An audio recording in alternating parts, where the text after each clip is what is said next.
വിമർശിക്കുന്നവരെ മുഴുവൻ കേന്ദ്ര സർക്കാർ വേട്ടയാടുന്നു എന്ന് നിലവിളിക്കുന്ന അരാജകവാദികൾക്കും അവർക്ക് രാപ്പകൽ കുടപിടിക്കുന്ന നമ്മുടെ നാട്ടിലെ മാപ്രകൾക്കും ഇനി ഉറക്കമില്ലാത്ത ദിനരാത്രങ്ങളാണ്.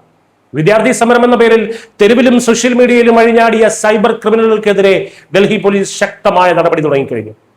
പ്രധാനമന്ത്രിയെ അവഹേളിച്ചവർക്കെതിരെ കർശന വകുപ്പുകൾ ചുമത്തി നോട്ടീസ് നൽകി തുടങ്ങിയതോടെ ജനാധിപത്യത്തിന്റെയും മതേതരത്വത്തിന്റെയും മറവിൽ ഒളിച്ചിരുന്ന പലരുടെയും തനിനിറവും പാകിസ്ഥാൻ ബന്ധവും ഒക്കെയാണ് ഇപ്പോൾ പുറത്തു വരുന്നത്. വിദ്യാർത്ഥി പ്രതിഷേധങ്ങൾക്കിടയിൽ പ്രധാനമന്ത്രി നരേന്ദ്രമോദിക്കും സുരക്ഷാ സേനയ്ക്കുമെതിരെ അതിരൂക്ഷവും അധിക്ഷേപപരവുമായിട്ടുള്ള പോസ്റ്റുകൾ പങ്കുവച്ച സോഷ്യൽ മീഡിയ അക്കൗണ്ട് ഉടമകൾക്കാണ് ഡൽഹി പോലീസ് ഇപ്പോൾ നോട്ടീസ് അയച്ചിരിക്കുന്നത്.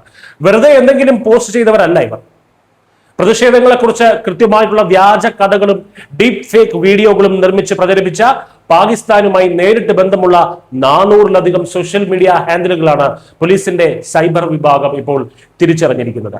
എക്സ് അടക്കമുള്ള സോഷ്യൽ മീഡിയ പ്ലാറ്റ്ഫോമുകൾക്കും ചില ന്യൂസ് പോർട്ടലുകൾക്കും പോലീസ് കർശന നിർദ്ദേശം നൽകി കഴിഞ്ഞു. ഈ അധിക്ഷേപകരമായിട്ടുള്ള പോസ്റ്റുകളും വീഡിയോകളും ഉടനടി നീക്കം ചെയ്യണമെന്നും ഇത് പോസ്റ്റ് ചെയ്ത അക്കൗണ്ട് ഉടമകളുടെ പേരും മേൽവിലാസവും ലോഗിൻ വിവരങ്ങളും ഉൾപ്പെടെയുള്ള മുഴുവൻ വിശദാംശങ്ങളും അന്വേഷണ സംഘത്തിന് കൈമാറണമെന്നുമാണ് നിർദ്ദേശം. ഭാരതീയ സാക്ഷ്യ അധിനിയമം സെക്ഷൻ 63-ൽ 4 പ്രകാരമുള്ള തെളിവുകൾ നൽകാനും നിയമവിരുദ്ധമായ ഉള്ളടക്കം കണ്ടെത്തിയാൽ കർശന നടപടി സ്വീകരിക്കാനും പോലീസിന്റെ സൈബർ മോണിറ്ററിംഗ് ടീം രംഗത്തുണ്ട്. പോലീസ് നിയമ നടപടി തുടങ്ങിയപ്പോൾ തന്നെ പതിവ് പോലെ മലയാള മാപ്രകളും CJP നേതാക്കളും ഒക്കെ തങ്ങളുടെ സ്ഥിരം ഇരവാദവുമായി ഇറങ്ങിയിട്ടുണ്ട്. മോദി എന്ന ഫാസിസ്റ്റ് തന്നെ വിമർശിച്ചവർക്കെതിരെ കേസെടുപ്പിക്കുന്നു എന്ന സ്ഥിരം നരേറ്റീവ് തന്നെ.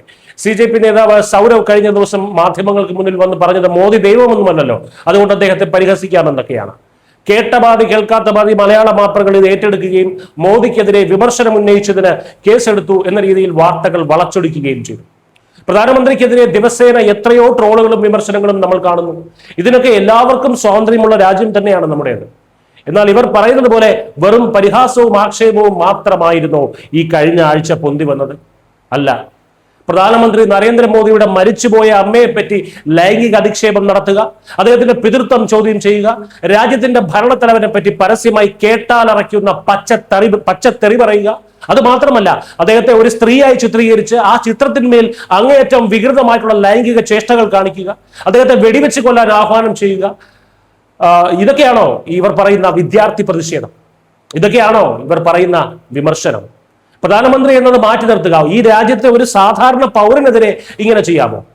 ആ പൗരൻ തനിക്കെതിരെ നടക്കുന്ന ഈ വ്യക്തിഹത്യക്കും അധിക്ഷേപത്തിനുമെതിരെ കോടതിയിൽ പോയാൽ ഇതൊക്കെ വെറും പരിഹാസമാണ്. ഇത് അഭിപ്രായ സ്വാതന്ത്ര്യമുള്ള നാടാണ്, അതുകൊണ്ട് അങ്ങ് സഹിക്കുക എന്ന് ഏതെങ്കിലും നീതിപീഠം പറയുമോ?